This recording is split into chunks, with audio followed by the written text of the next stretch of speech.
ist das? Ich weiß es nicht.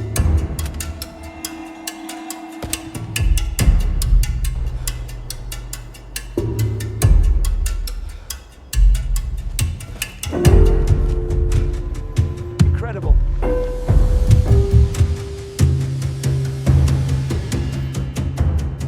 Look at this.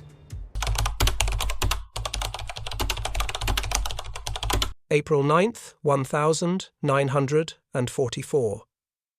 0627 hours. Over the mist-covered fields of northern France, the morning sky burned orange as a single P-51 Mustang tore through the clouds, its Merlin engine screaming against the cold wind. Inside the cockpit, Lieutenant Raymond Carter gritted his teeth. Fuel nearly gone, the compass spinning madly, radio dead. Behind him, two black-crossed fighters closed in their tracers, cutting the air like molten threads. One round ripped through the fuselage. Smoke, oil, silence. The engine coughed once, then died. Below a stretch of grass glistened with dew an airfield. He banked hard, fighting the heavy stick, praying it was friendly. It wasn't. German flak towers stood at the edge, unmoving like iron judges. The Mustang hit the ground hard, bounced and slid until the wheels snapped. When it finally stopped, Carter looked up and saw rifles pointed straight at him. In that frozen moment, the hunter had become the prize. The same machine that once ruled the skies was now surrounded, its silver skin flashing under enemy sunlight.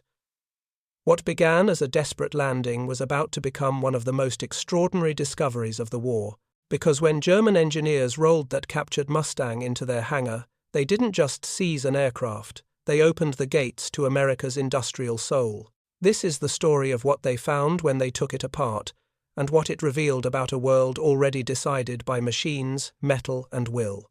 If history still fascinates you, hit like, subscribe, and share, because this is a story the world almost forgot. The wrecked Mustang still hissed and smoked on the edge of the captured airfield as German soldiers circled it, rifles raised, eyes wide. The silver skin of the aircraft shimmered under the morning sun, scorched and streaked with oil, a wounded predator forced to kneel.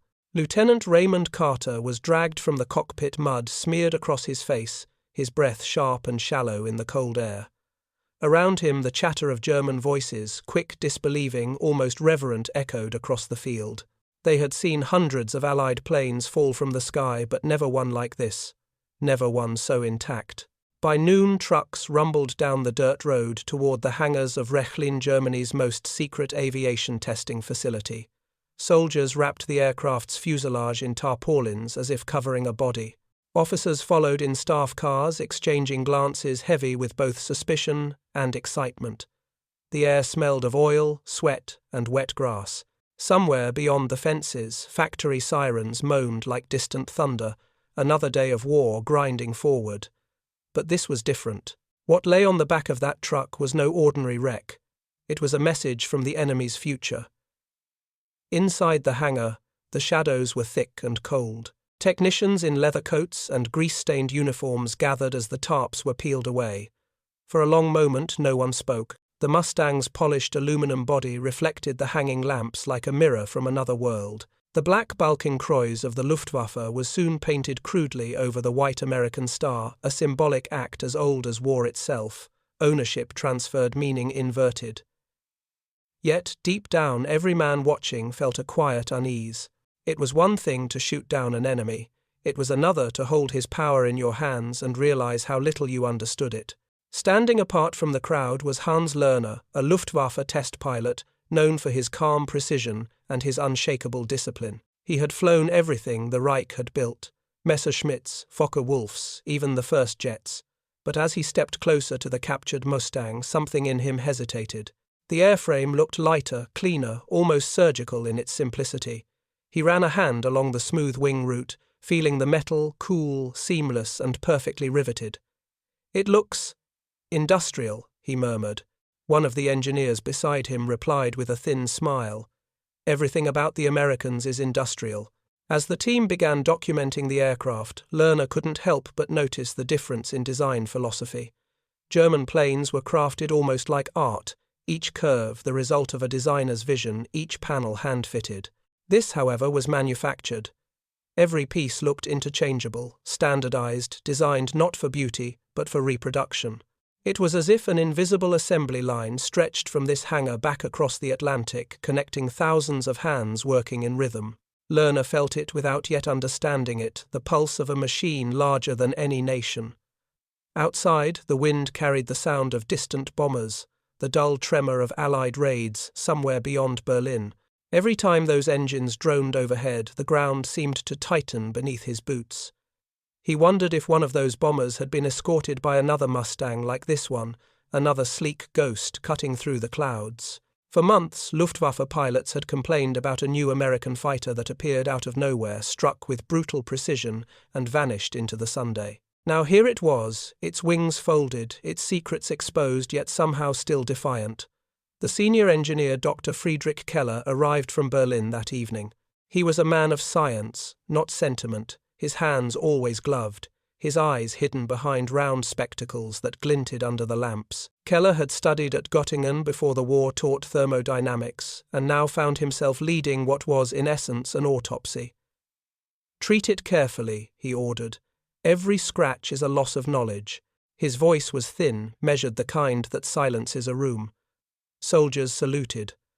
Mechanics paused. Keller stepped closer, tracing the rivet lines with the tip of his glove. "So this is the famous Mustang," he said softly, almost to himself. "Let's see what the Americans have built with their factories of miracles." Lerner watched him move around the plane like a surgeon preparing for an operation. Under the harsh white light, the Mustang's contours glowed, sleek, aerodynamic, almost too modern for the war that surrounded them. The engineers began unscrewing access panels, labeling each piece meticulously. The smell of metal and grease filled the hangar. Each turn of the wrench was accompanied by the scratching of pencils on notepads, the clicking of cameras, the low hum of awe and disbelief. When they reached the engine bay, a collective silence fell. Inside rested the heart of the machine, the Packard-built Merlin, a licensed American version of the British Rolls-Royce design. Keller leaned closer, his breath fogging in the cold. "Look at the finish," he whispered. "These fittings, they're flawless. No casting marks, no impurities." He removed a small component and turned it in his gloved hands under the light. "The Americans haven't simplified, they've perfected mass production." That realization hit the room like a slow, heavy wave. Germany's engineers had long prided themselves on precision, on craftsmanship, on the ingenuity of the individual mind. Yet here was a machine that had achieved precision, not through the hands of artisans, but through the discipline of industry itself. Every bolt, every weld, every curve spoke of a system that didn't just build planes, it built the means to build them endlessly. Later that night, Lerner remained in the hangar long after the others had left. The lamps buzzed overhead, their glow washing over the captured fighter. He climbed into the cockpit, the seat still warm from the day's inspection. The layout was different, intuitive, almost human. Instruments arranged logically, levers smooth and well-balanced. He could feel the mind of the designer in every detail, not someone obsessed with complexity, but someone who understood fatigue, chaos, and survival. It was built for a man at war, not a mechanic in a factory. He imagined the American pilot Carter gripping the same controls just hours earlier, fighting for his life. Now Lerner's fingers rested where Carter's had. He pressed a switch, heard the faint click of circuits, and for a brief second the radio crackled to life, a ghost signal lost in static. "God bless you, boys." The faint voice echoed before fading into silence. Lerner froze. The voice was American, distant, weary, a prayer drifting across enemy lines. Outside, snow began to fall soft and soundless. Lerner sat in the cockpit motionless, his reflection flickering in the instrument glass. He had flown for the fatherland, tested its proudest machines, believed in its destiny. But now, staring at this captured aircraft, he felt something shift, a quiet, uncomfortable awareness that perhaps destiny had already been written elsewhere, in factories far beyond the reach of his country's ambition. The next morning, workers pushed the Mustang deeper into the hangar. Sheets of paper covered the walls, blueprints, photographs, diagrams. Keller's team moved with surgical focus, documenting every inch of the plane. The sound of typewriters clattered from a side office as reports were compiled for Berlin. Words like standardization, mass tolerances, and industrial scalability appeared again and again. This was not just reverse engineering, it was a reckoning. At noon, Lerner watched as a group of officers arrived from headquarters. They circled the plane, nodded, murmured, scribbled notes. One of them smirked and said, "So this is what they think will win the war." Keller didn't look up. "No," he said quietly, "this is what already has." The words hung in the air heavy and final. As the day faded, the hangar lights dimmed, casting long shadows over the disassembled wings and scattered tools. The Mustang lay open like a body on an operating table, its secrets exposed, its soul dissected. But even in silence it seemed alive, defiant, radiant, untouchable. The engineers continued their work, unaware that what they were truly uncovering was not just an airplane's design but the truth about themselves. They believed they were performing an autopsy on the enemy's machine. In reality, they were witnessing the anatomy of defeat.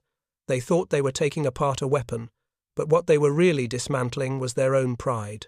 The morning after the Mustang's capture, the hangar at Rechlin smelled of oil and cold metal. Condensation dripped from the rafters like slow rain as the team of German engineers filed back in clipboards under their arms, cigarette smoke curling in the dim light. The aircraft sat in the center of the floor, gleaming under flood lamps, its silver skin flawless, except for a few bullet holes, a war trophy turned into an object of worship.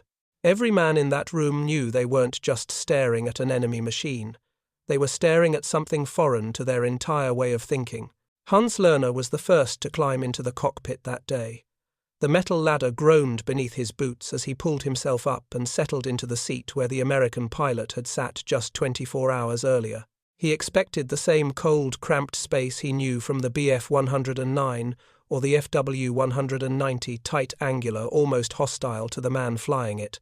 Instead, he found order, balance, logic. Everything was laid out with a precision that felt human, not mechanical. The instruments were evenly spaced, labeled clearly backlit with soft white light. Each lever had a purpose, and every control seemed to anticipate what the pilot needed next. He reached for the throttle quadrant and froze. It moved with almost no resistance, smooth as silk, perfectly counterweighted. The stick was firm, but not heavy. The pedals responded, as if alive beneath his boots. He whispered, "Wie ist das möglich? How is this possible?" There was no roughness, no mechanical chatter, none of the stiffness he'd come to accept as normal in German fighters. He called Keller over, who climbed up beside him and adjusted his glasses, eyes darting over the control panel. "They've built this for the average pilot," Keller said quietly. "Not for aces. Not for men like us. For anyone." That single sentence carried the weight of revelation. The Luftwaffe's philosophy had always been built around the individual machines crafted for mastery, for skill, for the rare pilot who could coax perfection from imperfection. The Americans had done the opposite. They had built an aircraft that required no genius to operate, no artist to interpret its temperament. It simply worked, it obeyed, it forgave. It was a machine designed not for the few but for the many. Lerner began tracing the edges of the cockpit with his gloved hand, studying how everything fit together. There were no sharp weld lines, no awkward seams. The panels were perfectly aligned rivets, sunk flush with the surface. Even the seat was built for comfort. Thick padding, adjustable straps, a clear view forward and down. German cockpits were Spartan, built under the assumption that comfort was weakness.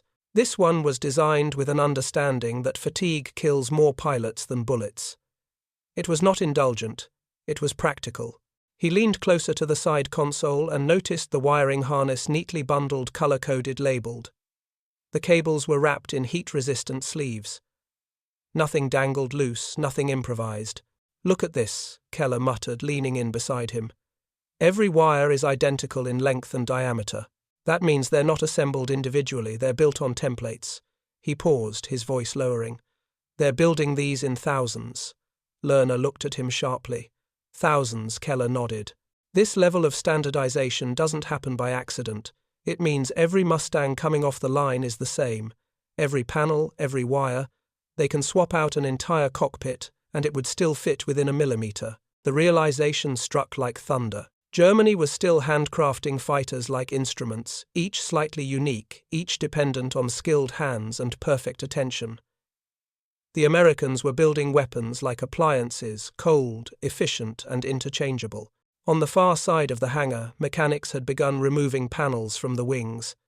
The sound of wrenches echoed through the steel structure. As the panels came off, what they found made them stop.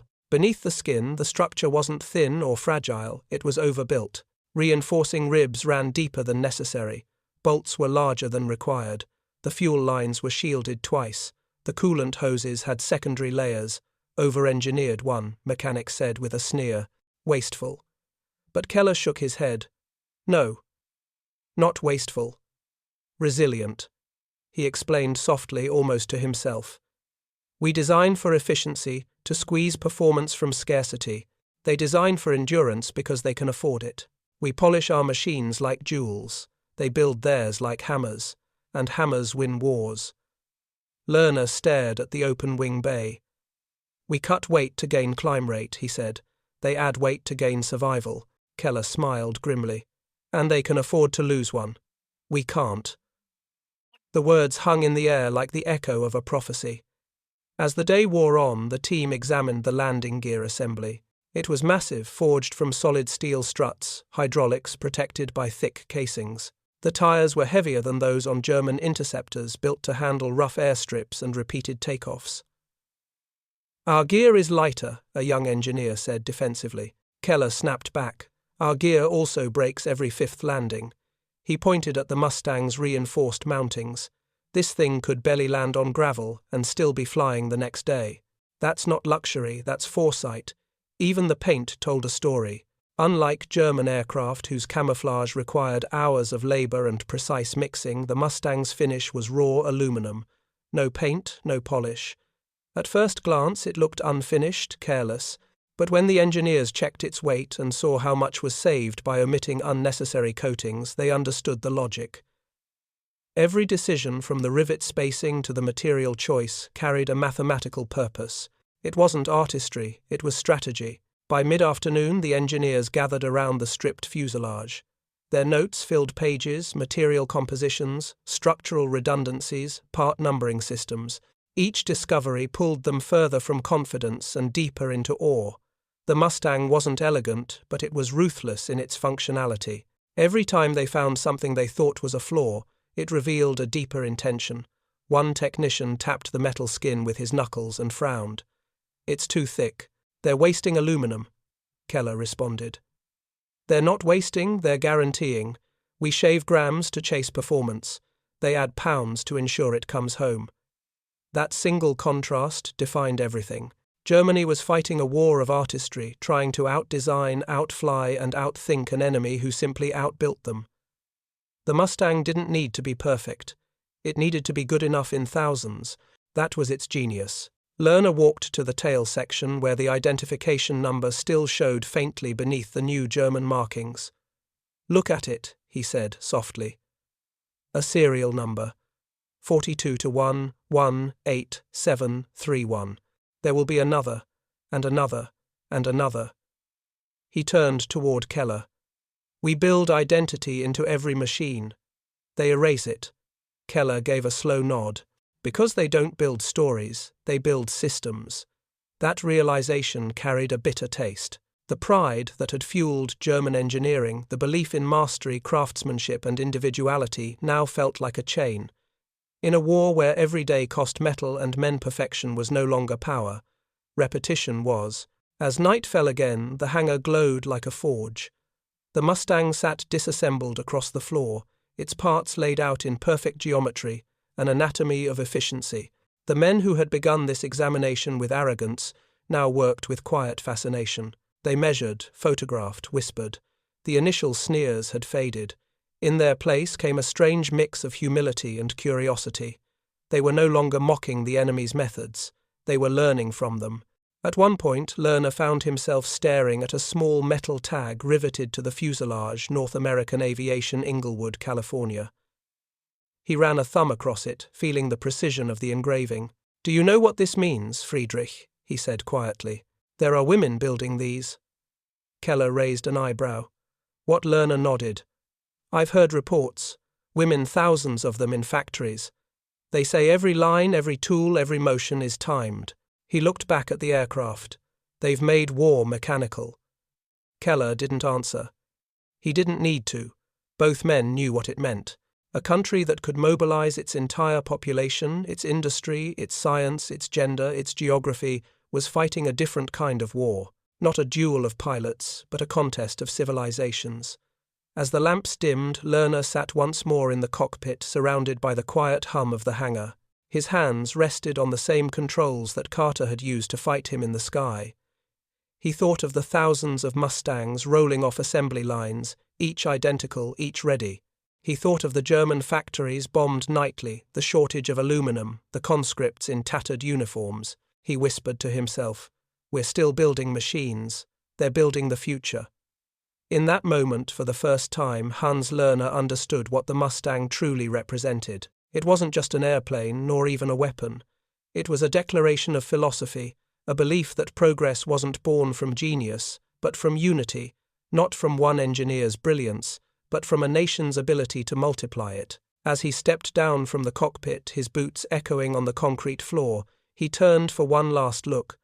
The silver fuselage reflected his face in warped fragments, as if mocking the illusion of control. The others packed their tools, gathered their notes, and left one by one.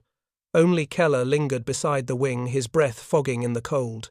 He placed a hand on the metal and said quietly, "It's not just a plane, Hans. It's a civilization." The hangar lights dimmed, leaving the captured Mustang in a pool of fading light, half shadow, half mirror. And as the doors closed, one truth settled over every man who had touched it. The Germans were beginning to understand this wasn't merely an aircraft. It was the physical form of an industrial civilization. The third day began before dawn. The hangar was colder now, the kind of cold that crept into the skin and stayed there. Floodlights cut through the fog as mechanics moved like ghosts around the Mustang, their tools clinking softly against steel trays.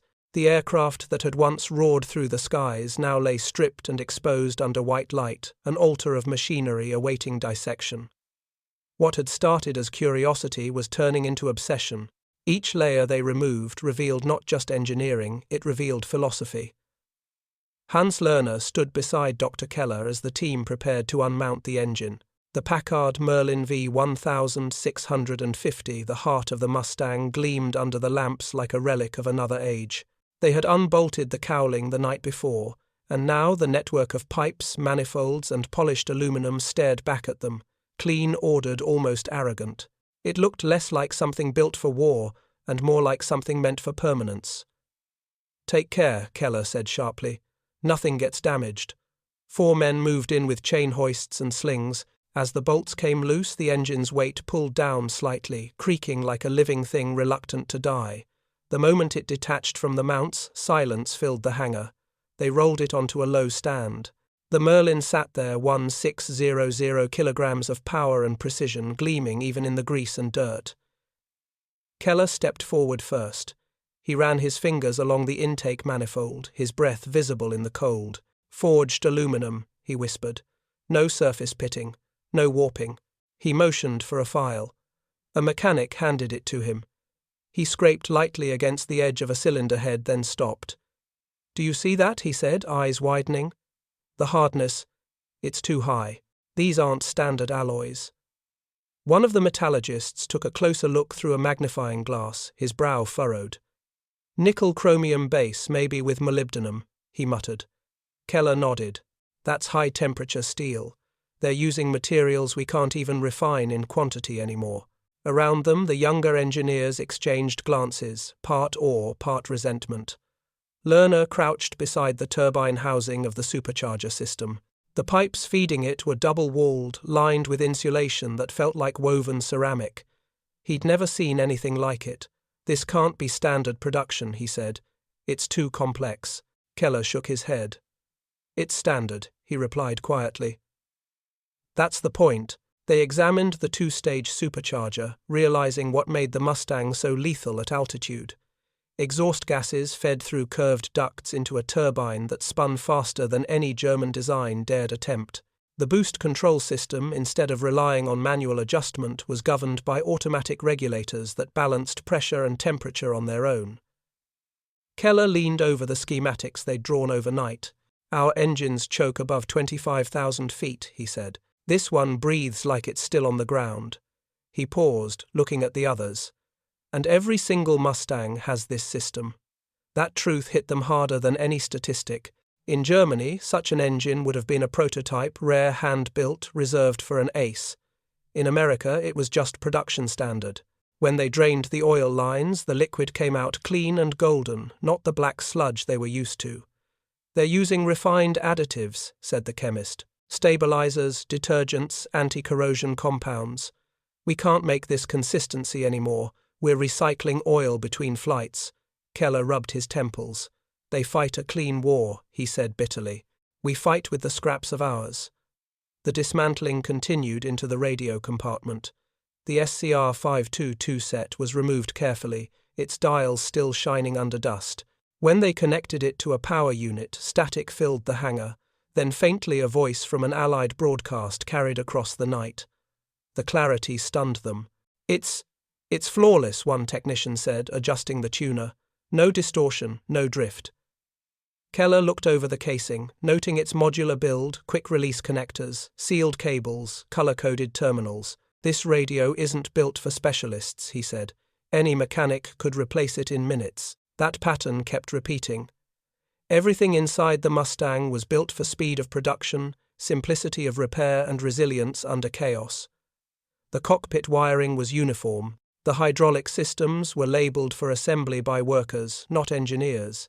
Even the ammunition feeds for the 6 Browning. 50 caliber guns were laid out with maintenance in mind. Feed chutes, wide belts, easy to reload gun bays, heated to prevent freezing. It wasn't about elegance, it was about endurance. By late afternoon, the Mustang's wings had been removed. They rested on low stands, skeletal and intricate.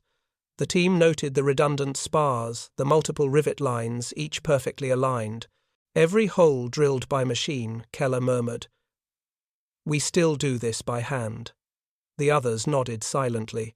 It was no longer just admiration, it was surrender. As they catalogued the parts, Lerner found himself drawn to the small details. The safety wire twisted perfectly on each bolt, the use of identical fasteners across different assemblies, the interchangeability of panels. He picked up one of the bolts and turned it between his fingers. The threads were flawless, the machining crisp, the steel bright even after combat use. Each one identical, he whispered. Thousands of them, and every one perfect. Keller looked up from his notes. That's because they're not made for us, he said quietly. They're made for machines to make them. He turned to the team. Gentlemen, do you understand what we're looking at? This aircraft was not designed for a master craftsman to assemble.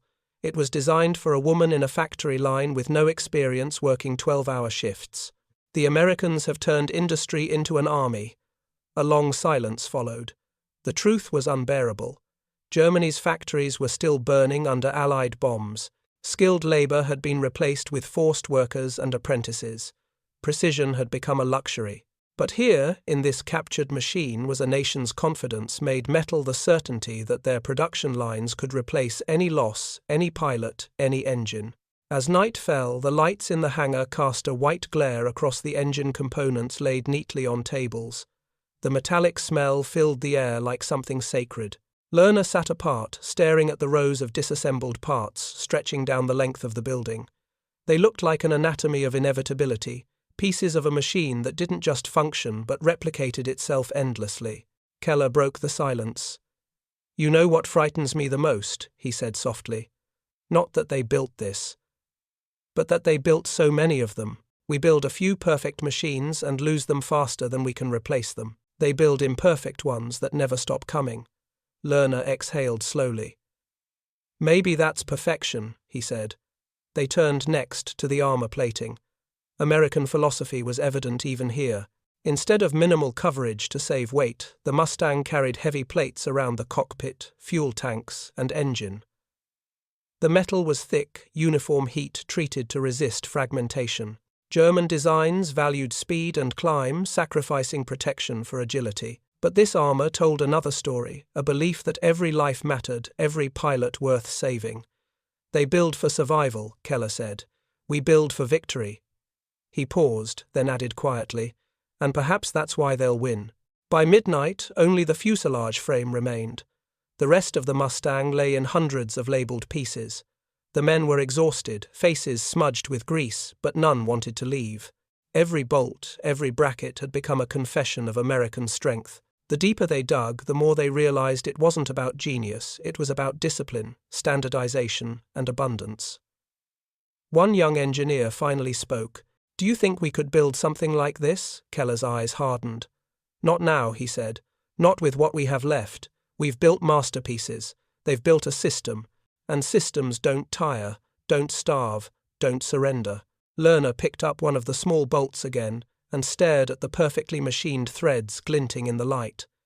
He remembered how they had mocked the Americans for being clumsy for mass-producing everything. Now he saw the truth. Mass production wasn't weakness, it was omnipotence. Every identical screw was a soldier, every rivet a vote of confidence in victory. He placed the bolt back on the table carefully, almost reverently. Around him the men stood in silence, the air thick with unspoken understanding. Keller finally closed his notebook, his voice low but steady. "When they build forever. When we build once." The words hung in the cold air as the lamps dimmed. The Mustang, now nothing but a skeleton of its former glory, lay across the floor like a dissected god. Its secrets were no longer hidden, but the truth they revealed was far heavier than steel. As the men prepared to leave, Lerner looked back one last time. The tables gleamed with rows of identical components, flawless, interchangeable, eternal. He felt an ache in his chest, the slow realization of what they'd truly uncovered. When they measured each thread on every bolt, they weren't just studying a machine, they were measuring the distance between two civilizations. The morning air over Rechlin was knife-cold, sharp enough to sting the lungs. Frost clung to the grass along the runway, glinting under a pale Sunday. Mechanics moved like shadows around the silver Mustang, now fully reassembled and marked with black German crosses. Its surface caught the light like polished steel. Beneath the hangar's roof, the engine coughed once, then thundered to life, deep, powerful and smooth. It wasn't the staccato roar of a BMW radial or the sharp scream of a Daimler-Benz inline engine. It was something else, heavier, deeper, disciplined. It felt alive. Hans Lerner stood at the foot of the wing helmet in hand, his breath steaming in the cold. He had flown everything Germany had built, Messerschmitts, Focke-Wulfs, even experimental jets, but never before had he felt this particular kind of tension. Around him, engineers watched silently, their faces pale with both pride and unease. "You're sure she's ready?" Keller called over the wind. Lerner gave a single nod. "Ready or not," he said, climbing into the cockpit, "we'll find out what they've built." The canopy sealed with a solid click. He slid the throttle forward, the Packard Merlin answering instantly. The runway blurred beneath him. At 80 miles per hour, the tail lifted. At 120, the wheels left the earth. For a brief second, gravity seemed to forget him. The Mustang climbed into the morning sky with a steady, effortless pull, and for the first time since the war began, Lerner felt small inside an enemy machine. At 5,000 feet, he banked right, testing the controls. The response was smooth, exact. No lag, no stiffness, no vibration. The aircraft rolled with perfect symmetry, like the laws of physics were slightly biased in its favor. He tested the rudder balanced. He pulled into a climb, steady acceleration, no torque fight, no tail drag. Every control surface spoke the same language, precision without arrogance. Then he pushed the throttle further. The supercharger whined to life, a rising metallic howl that sent a shiver down his spine. The aircraft surged upward as if something invisible had taken hold of it. The altimeter spun fast 10,000, 15, 20. The air thinned, the sky deepened into cobalt. Most engines would begin to gasp here, power falling off sharply. The Mustang didn't. The Merlin kept its full-throated roar unfazed by the altitude. Lerner felt it in his chest, a machine that refused to surrender to the sky. At 25,000 feet, the temperature inside the cockpit dropped below freezing. Frost laced the edges of his canopy, but the instruments glowed steady and clear. He leveled out and opened the throttle again. The Mustang lunged forward. He felt his back press against the seat, his gloves gripping the stick, as the airspeed indicator climbed past 400, then 450 miles per hour. The aircraft cut through the stratosphere with a low, rising hum so smooth it felt unreal. He knew the numbers. He had read the reports. But now, in the living air, numbers turned to shock. At this altitude, a Bf-109 would have been sluggish, its climb rate halved. A W-190 would tremble its engine, losing breath. But the Mustang still felt like it was waiting to be unleashed. He rolled the aircraft into a shallow dive. The howl of wind against the fuselage rose into a scream. The altimeter spun faster. The airspeed needle pushed past 500. The controls began to stiffen, compressibility setting in, but the Mustang stayed stable. No violent shake, no sudden drop of control. It simply sliced through the sky like a knife. "Mein Gott," he whispered. The radio hissed faintly in his ear as Keller's voice crackled through from the ground. "Altitude, check. What's your reading?" Lerner looked down at the gauge, 32,000 feet. "Still climbing," he replied, his voice steady but his heart pounding. "Engine pressure stable. Temperature normal." He paused. No loss of power. Silence followed. Then Keller's voice softer, almost in disbelief. "No loss of power." Lerner looked out across the horizon. The world below had turned white and distant. The clouds stretched like an endless ocean. The Mustang flew effortlessly, almost bored, while every German aircraft he'd ever flown would have been fighting for its life at this height. He leveled out, cut throttle, and felt how easily it responded even in thin air. "It flies like it wants to live," he said quietly. For the next 20 minutes he ran tests. Climb rate, roll speed, acceleration, all flawless. Every movement felt intuitive, every correction instant. When he finally brought the Mustang into a dive again, it fell with a velocity that made the sky blur. The noise was deafening, the air thick and heavy, the world a rush of light and vibration. He pulled back gently on the stick, expecting the kind of violent resistance that often spelled disaster. Instead, the Mustang responded obediently, as if waiting for him.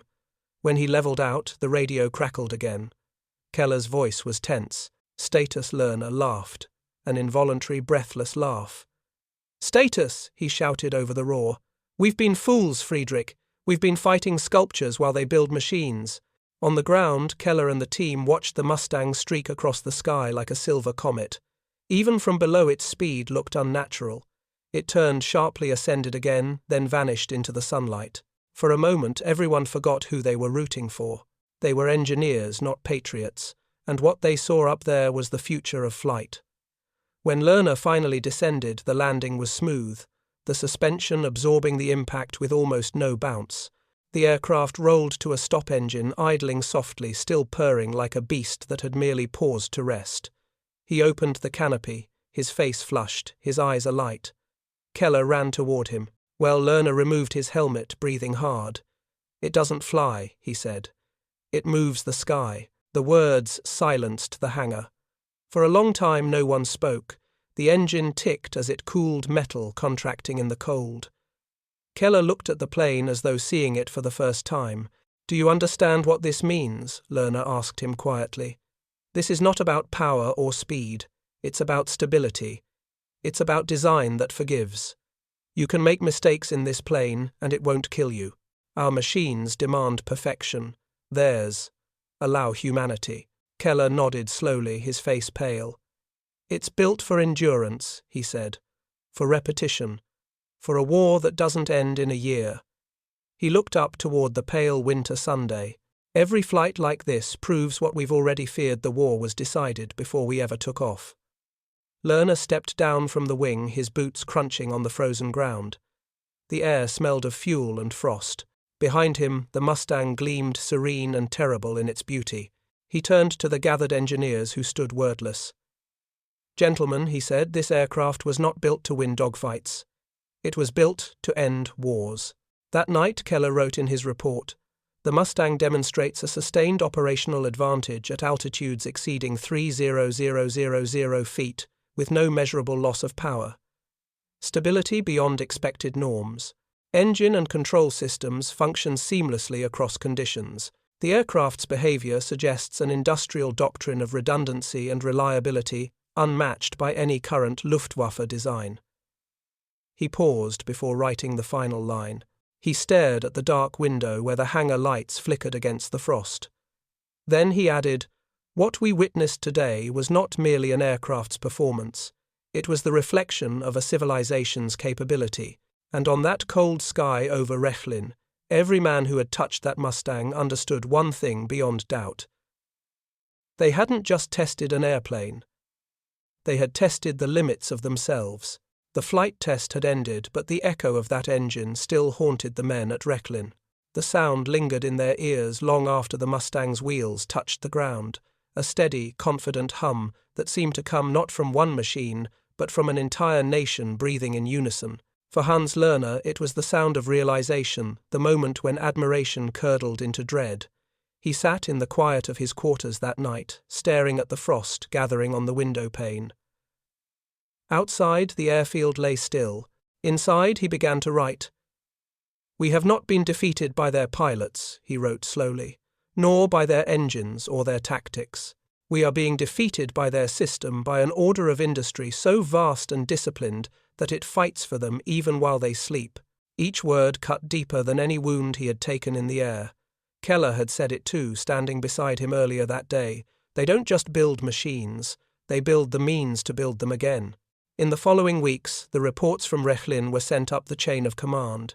Some were buried, others quietly acknowledged, a few dismissed as exaggerations. But among those who had seen the captured Mustang with their own eyes, the truth was no longer in question. America's power didn't reside in a single factory or a single engine. It lived in the rhythm of an entire industrial civilization. By the winter of 1944, that rhythm filled the skies over Germany. The roar that Lerner had once heard in isolation now multiplied into hundreds, then thousands of engines. P-51 seconds streaked across the clouds, glinting in formation, their wings gleaming like mirrors of inevitability. Below them, fire blossomed across rail yards, factories, and convoys. Every one of those aircraft was a twin of the machine they had studied, same bolts, same alloys, same precision. Each one a replica of the first captured Ghost that had landed by accident and exposed the future. Lerner stood on the edge of a ruined airfield months later, watching contrails etch white scars across the blue sky. His own base had been bombed the night before. The hangar where they had dissected the Mustang lay in ashes. Among the wreckage, he found a piece of its fuselage scorched but unbent, the aluminum still smooth under the soot. He turned it in his hands and whispered, "It survived even this." He thought of Keller, who had left for Berlin to oversee another desperate program, new prototypes, new promises. None of it mattered anymore. The war had moved beyond invention. It belonged to mass, to momentum, to machines that reproduced themselves faster than they could be destroyed. "We build art," he had once told Keller, half in pride, half in defiance. "They build arithmetic." Now he understood what that arithmetic meant. It wasn't soulless, it was survival. A formula where efficiency was mercy and standardization was strength. As spring came, the Allied air raids grew constant. The air itself trembled. Trains no longer ran on time. Supplies vanished before they reached the front. The once mighty Luftwaffe, built on the legend of individual mastery, now flew with half-trained pilots in half-finished planes. Meanwhile, across the Atlantic, factories ran 24 hours a day, the heartbeat of a civilization that had turned organization into a weapon. The last time Lerner took flight, it was not in a Mustang but in a battered FW 190. He climbed above the smoke, scanning the horizon. They appeared out of the haze, dozens of silver fighters gliding with the same calm confidence he remembered from that first test flight. Their movements were perfect, disciplined, synchronized. He realized with a hollow ache that he wasn't fighting pilots anymore. He was fighting an idea, one that had already conquered the air long before any bullet had been fired. Back on the ground, he returned to his journal and wrote again, "We thought courage could bridge the gap. We thought genius could equal quantity. But courage dies, and genius starves when the foundries fall silent." He paused, listening to the distant rumble of engines passing overhead. It was the same sound he had once admired in the hangar, the same mechanical heartbeat, but now multiplied, magnified, unstoppable. Each thundering wave carried the truth that no nation could outfly the mathematics of industry. For a long time he stared at his hands, greased, burned, calloused, and wondered what they had truly built. The Mustang had shown them what the future looked like, not the triumph of the lone craftsman, but the orchestra of an entire society working in harmony. Machines made by systems, systems powered by people who believed in something larger than themselves. The revelation was bitter and pure. The Germans had tried to win a modern war with medieval pride. The Americans had built an army out of factories, blueprints, and coordination. They had transformed labor into precision repetition, into progress and abundance, into inevitability. When the war finally ended, Rechlin was silent. The surviving engineers walked through the wreckage of what had once been their cathedral of flight. The irony was unbearable.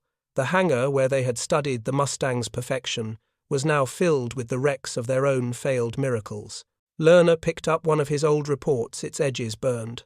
The first line still legible. Performance characteristics at altitude exceed expectations. He folded it gently, placed it in his coat, and walked out into the grey daylight. Above him the sky was alive again, rows of P-51 seconds escorting bombers northward, their silhouettes familiar, almost comforting in their precision.